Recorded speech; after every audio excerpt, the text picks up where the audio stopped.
4 जून 2024 अमरावती मतदारसंघातून काँग्रेसच्या बळवंत वानखेडे यांनी गुलाल उधळला। त्यांच्या विजयाची रॅली शहराच्या मुख्य राजकमल चौकात आली। त्याचवेळी गाडीचं सनरूफ उघडत यशोमती ठाकूर बाहेर आल्या, वानखेडे यांच्या मागे उभ्या राहिल्या आणि धनुष्यातून बाण सोडण्याची ऍक्टिंग करत भाजपच्या नवनीत राणा यांना त्यांच्या स्टाईलनं प्रत्युत्तर दिलं। त्यांचा हा व्हिडिओ देशभरात व्हायरल झाला। ठाकूर यांनी राणा यांना त्याच लढण्याच्या स्टाईलनं आक्रमक स्वभावानं पण शांत डोक्यानं चाली खेळत अमरावतीचं मैदान मारलं। आता विधानसभेला ठाकूर यांचा त्यांच्या तिवसा मतदारसंघात पराभव करण्याचा विडा नवनीत राणा यांनी उचललाय। मागच्या 15 वर्षापासून जंग पछाडूनही भाजपला तिवसा मतदारसंघात यश हाती आलेलं नाहीये। त्यामुळं यंदा तरी राणा यांची प्रतिज्ञा यशस्वी होणार का? यशोमती ठाकूर यांचा पराभव होणार का? की चौथ्यांदा निवडून येत ठाकूरच आमदार होणार? नेमकं काय घडतंय तिवसा मतदारसंघात पाहूयात लेट्सअप मराठीच्या ग्राउंड झिरो या निवडणूक स्पेशल सिरीज मधून। अमरावती जिल्ह्यातील मेळघाट नंतर सर्वात मोठा मतदारसंघ म्हणजे तिवसा। 2009च्या पुनर्रचनेत तिवसा तालुक्यासह मोर्शी, चांदूर बाजार, चांदूर रेल्वे, भातकुली आणि अमरावती अशा 5 तालुक्यातील काही गावं यांचा मिळून विस्तीर्ण असा तिवसा मतदारसंघ तयार झाला। हा मतदारसंघ मुळातच काँग्रेसचा बालेकिल्ला। 1978 पासून झालेल्या 9 निवडणुकांमध्ये काँग्रेसनं तब्बल 5 वेळा विजय मिळवलाय। यात काँग्रेसचे 1978 आणि 1980च्या निवडणुकीत भैयासाहेब ठाकूर, 1985 आणि 1995 मध्ये शरद तसरे यांनी विजय मिळवला। 1990च्या निवडणुकीत सीपीआयच्या भाई मंगळे यांनी तसरे यांचा अवघ्या 1300 मतांनी पराभव केला। 1995 साली भैयासाहेब ठाकूर यांना काँग्रेस पक्षानं तिकीट नाकारलं। त्यांनी काँग्रेसमध्ये बंडखोरी केली। मात्र शरद तसरे यांनी ठाकूर यांचा मोठ्या फरकानं पराभव केला। 1998 साली ठाकूर यांना खादी ग्रामोद्योग मंडळाचं राज्याचं उपाध्यक्षपद मिळालं।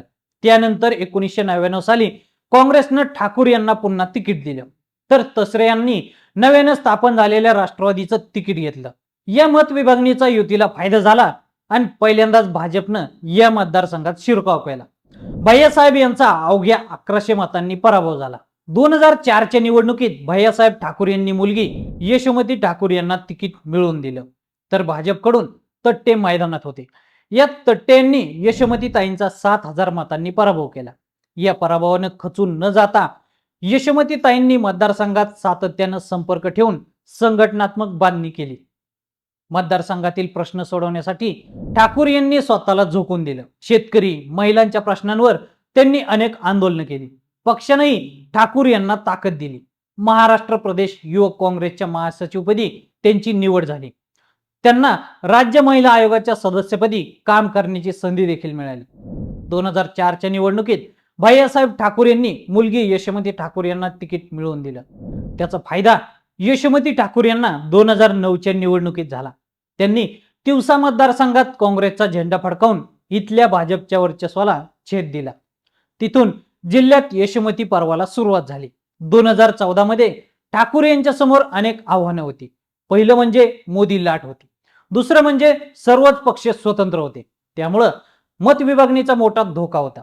तिसरं म्हणजे ठाकूर यांना त्यांच्या सख्या बहिणीनं आव्हान दिलं होतं। चौथं म्हणजे भाजपनं निवेदिता चौधरी यांना उमेदवारी दिल्यानं भाजपचे माजी आमदार साहेबराव तट्टे यांनी बंडखोरी केली। त्यांनी राष्ट्रवादी काँग्रेसकडून उमेदवारी मिळून निवडणूक लढवली। 2 बहिणींच्या या भांडणात मोदी लाटेत आणि मत विभागणीमुळे यशोमती ठाकूर यांचा पराभव निश्चित आहे असं बोललं जाऊ लागलं। पण मतदारांनी यशोमती ठाकूर यांना पुन्हा एक संधी दिली। यशोमती ठाकूर यांनी 58,808 मतं घेऊन विजय मिळवला। शिवाय विदर्भात काँग्रेसच्या एकमेव उमेदवार म्हणून विजय होण्याचा मान देखील मिळवला। त्यांच्या विरोधातील भाजपच्या निवेदिता चौधरी यांना 38,367 मतं मिळाली, तर शिवसेनेचे दिनेश वानखेडे यांना 29,000 मतं मिळाली। ठाकूर यांच्या बहिणीला अवघी 9,000 मतं मिळू शकली। 2019च्या लोकसभा निवडणुकीत अमरावतीमध्ये शिवसेनेच्या आनंदराव अडसूळ यांचा पराभव झाला। यात ठाकूर यांचा मोठा वाटा होता। नवनीत राणा या काँग्रेस आणि राष्ट्रवादीच्या पाठिंब्यावर अपक्ष निवडणूक लढवत होत्या।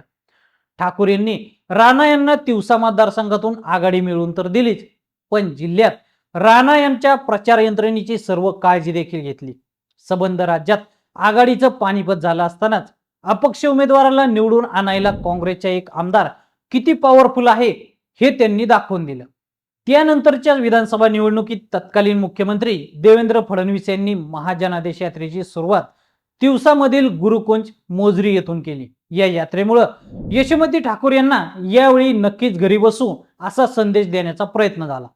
त्या निवडणुकीत भाजप शिवसेना महायुतीत ही जागा शिवसेनेच्या वाट्याला होती. शिवसेनेनं राजेश वानखडे यांना तिकीट दिलं, पण त्यांना 10,361 मतांनी पराभव पत्करावा लागला. त्यानंतर शिवसेना, काँग्रेस, राष्ट्रवादी काँग्रेस अशा महाविकास आघाडीचं सरकार सत्तेत आलं. त्यात यशोमती ठाकूर यांना थेट कॅबिनेट मंत्रिपदी संधी मिळाली. त्यांच्याकडे अमरावतीचं पालकमंत्रीपद देखील आलं. आता नुकत्याच झालेल्या लोकसभा निवडणुकीत यशोमती ठाकूर यांनी त्यांची कामगिरी चोख बजावली. काँग्रेसचे बळवंत वानखेडे निवडून आले. यात ठाकूर यांनीच प्रचाराची मुख्य धुरा सांभाळली होती. तिवसा मतदारसंघातूनही वानखेडे यांना 10,000 मतांची भक्कम आघाडी आहे. मतदारसंघातील स्थानिक स्वराज्य संस्थांवर काँग्रेसचाच होल्ड आहे. त्यामुळं यशोमती ठाकूर आज तरी भक्कम स्थितीत आहेत. त्यांच्या विरोधात भाजपकडून राजेश वानखेडे यांना मैदानात उतरवलं जाऊ शकतं. आमदार रवी राणा, माजी खासदार नवनीत राणा आणि यशोमती ठाकूर यांच्यातील वितुष्ट टोकाला गेले. त्यामुळे वानखेडे यांना बळ देण्याचा राणा दाम्पत्याचा प्रयत्न असणार आहे. मतदारसंघातील विरोधकांची एकी ही ठाकूर यांच्यासाठी डोकेदुखी ठरू शकते. वानखेडे यांच्याशिवाय भाजपच्या माजी जिल्हाध्यक्ष निवेदिता चौधरी, रविराज देशमुख हेही उमेदवारीसाठी दावेदार आहेतच. मतदारसंघातील जातीय समीकरणही भाजपला लक्षात घ्यावी लागणार आहेत. मराठा, कुणबी, माळी आणि मुस्लिम मतदारांची संख्या तुलनेनं अधिक आहे. मात्र धनगर आणि तेली समाजाची मतही भरपूर आहेत. त्यामुळं हा मतदारसंघ बहुजातीय आणि बहुभाषिक असा आहे. आता या सगळ्यात भाजपकडून नेमकी कोणाला उमेदवारी मिळणार आणि राणा त्यांना कसं पाठबळ पुरवणार हे बघणं महत्वाचं ठरणार आहे. तर मंडळी, तिवसा मतदारसंघातील राजकीय घडामोडींबद्दल तुम्हाला काय वाटतं? आम्हाला कमेंट करून नक्की सांगा. आणि असेच नवनवीन माहितीपूर्ण व्हिडिओ पाहण्यासाठी लेट्स अप मराठी फॉलो करा.